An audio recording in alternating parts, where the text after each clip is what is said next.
Hi everybody, I'm Owen and these are my Lego shelves. Today I'm going to talk about the Lego modular buildings. Obviously, for those of you who know what Lego modular buildings are, they're these things up the top here, which is fairly new to me. I've had this one for a while, I've just rebuilt it, and I got these two over Christmas, which I'm very happy about. So I'm going to talk a little bit about those. I'm going to talk a very little bit about what the modular buildings are.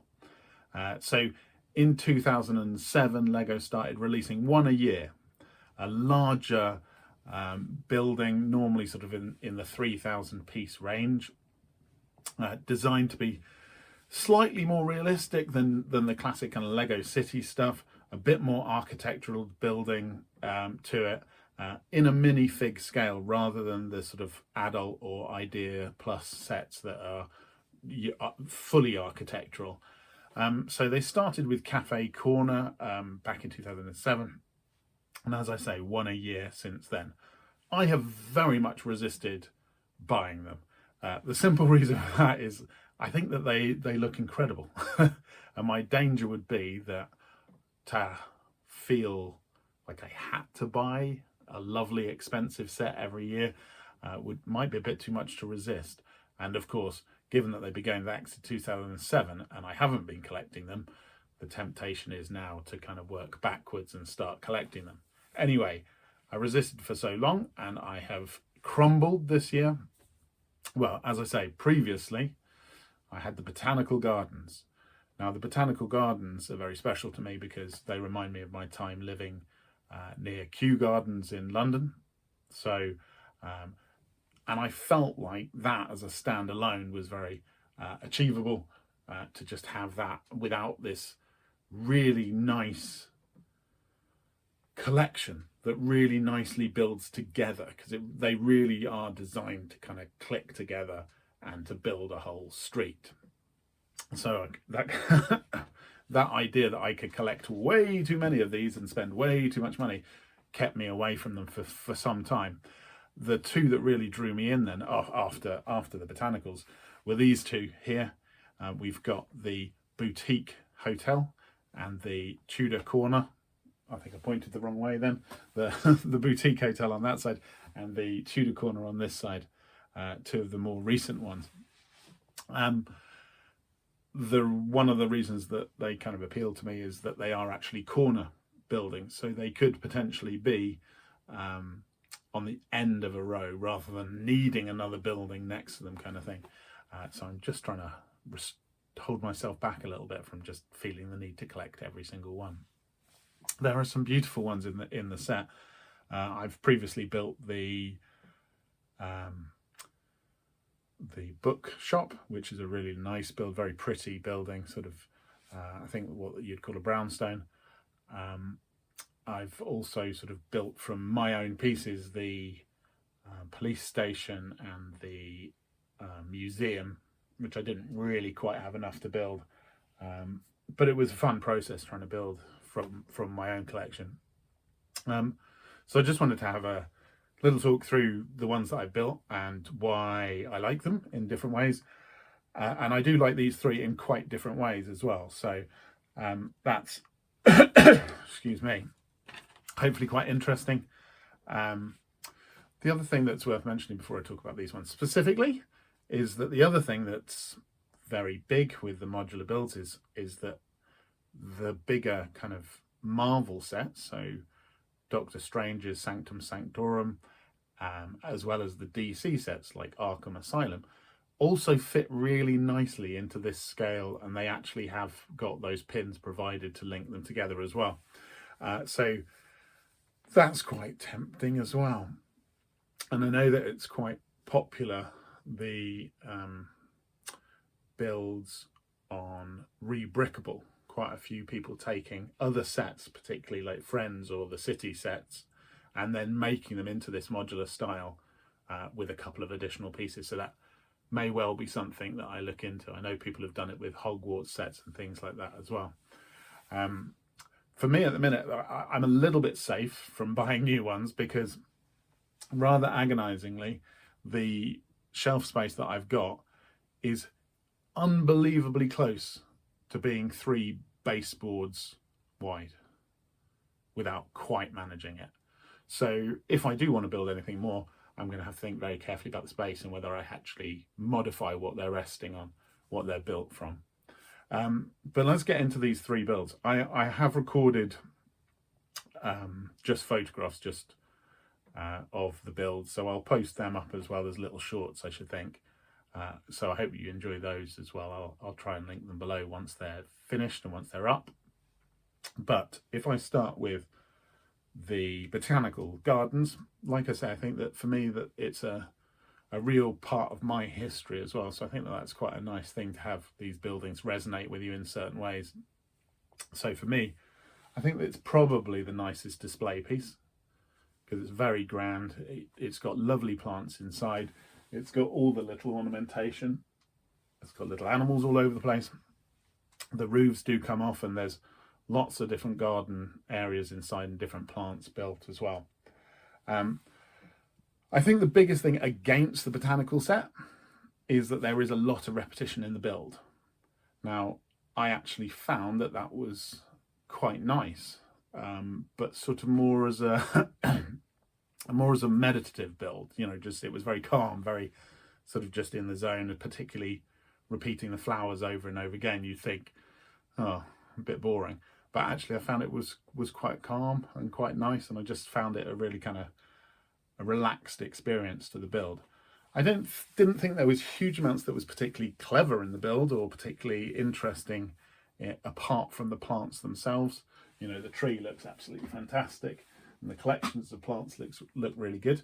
And then this front of the building is, you know, it's quite ornate around the top. I don't know how well you see it from the video, but around the top is quite ornate. But they're, again, very repetitive round. And there are new pieces in making those glass bits at the top as well. So for me, that's the kind of most visually appealing, as well as being kind of part of my history. I would say it's kind of the least playable set.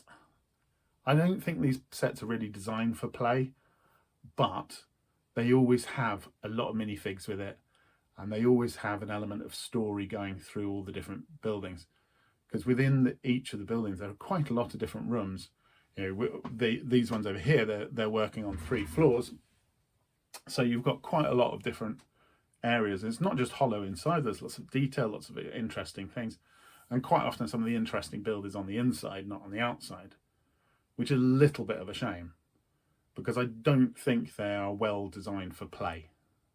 They're quite well designed for sort of setting up a scene around the outside, but for play itself, it's quite sort of fiddly to get inside. You have to kind of remove the layers.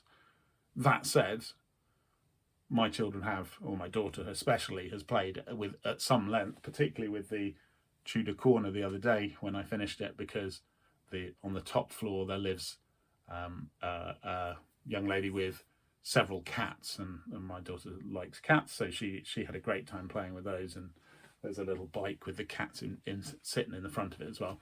So there's lots of those kind of elements of story and stuff. I've wondered previously whether we really need them with the modular buildings, whether we need the minifigs. But then it is all built at minifig scale, so without it, it might be a bit odd.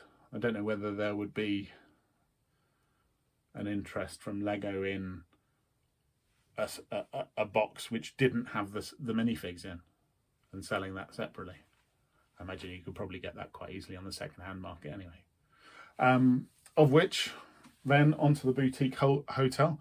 It did come through Vinted, although it was a gift for me. I do know it was second-hand, which is fine, no problem with that, except there is quite a bit of yellowing, which I don't think it bothers me too much. The look of it is brilliant. I really love the look of the boutique hotel. It's really very excellent.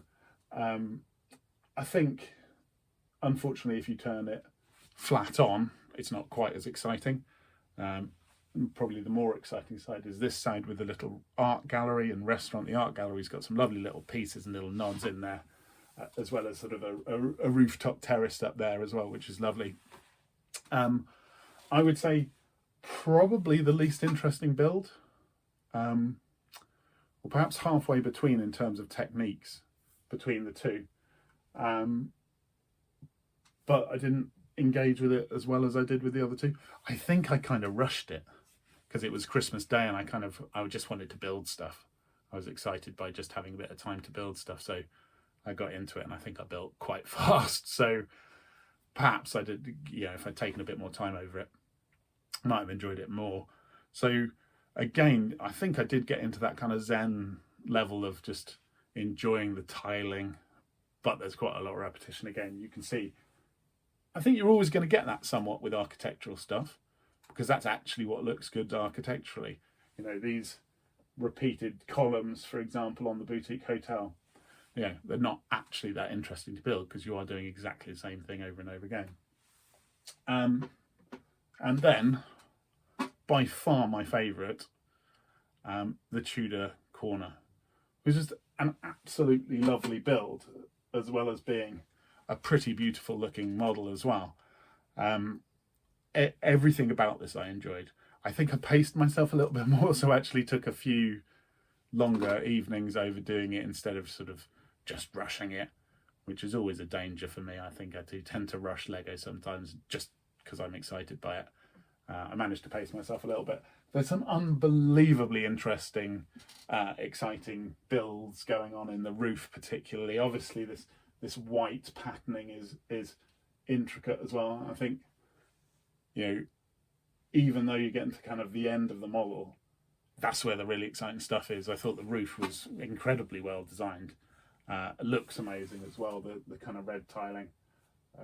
Obviously, as somebody from the UK, it does resemble a lot of our London pubs, which I may have spent some time in some of, but there's also sort of other details here. There's a haberdashery around the corner, lots of different hats and lots of different sort of bobbins with yarn and stuff like that in there, which is lovely.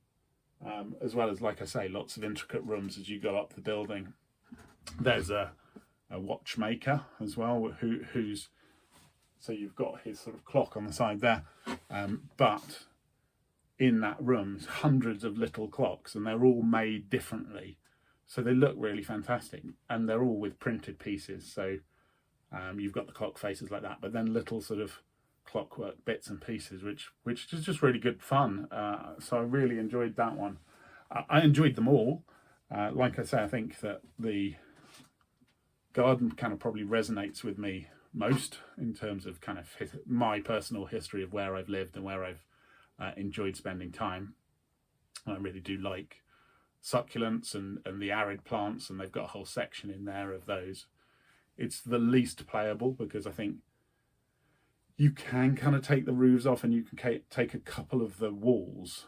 So these walls, these little walls here and here on the other side, you can take one off from each end, but one is on the back and one is on the front, if that makes sense.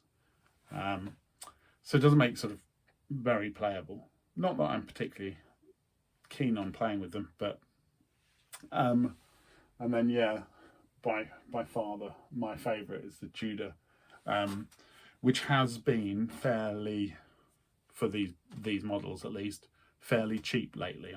So I managed to get it before Christmas at £150, which is kind of the cheapest it's been. So well worth looking out for maybe January sales, although most of those are kind of walking away from us already.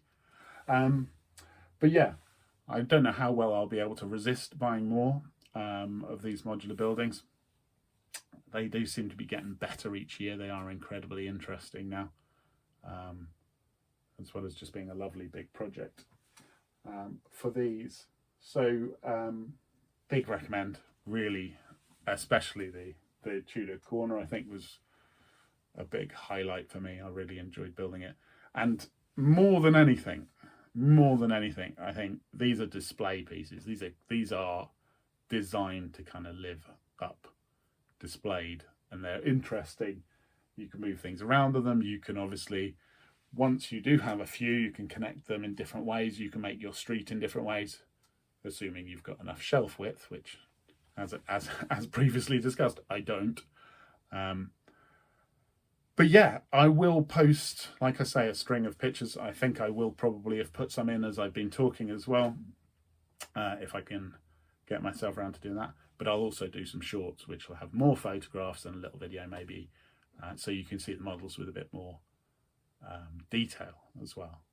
So a great start to the new year. Managed to do all that before I had to go back to my proper job.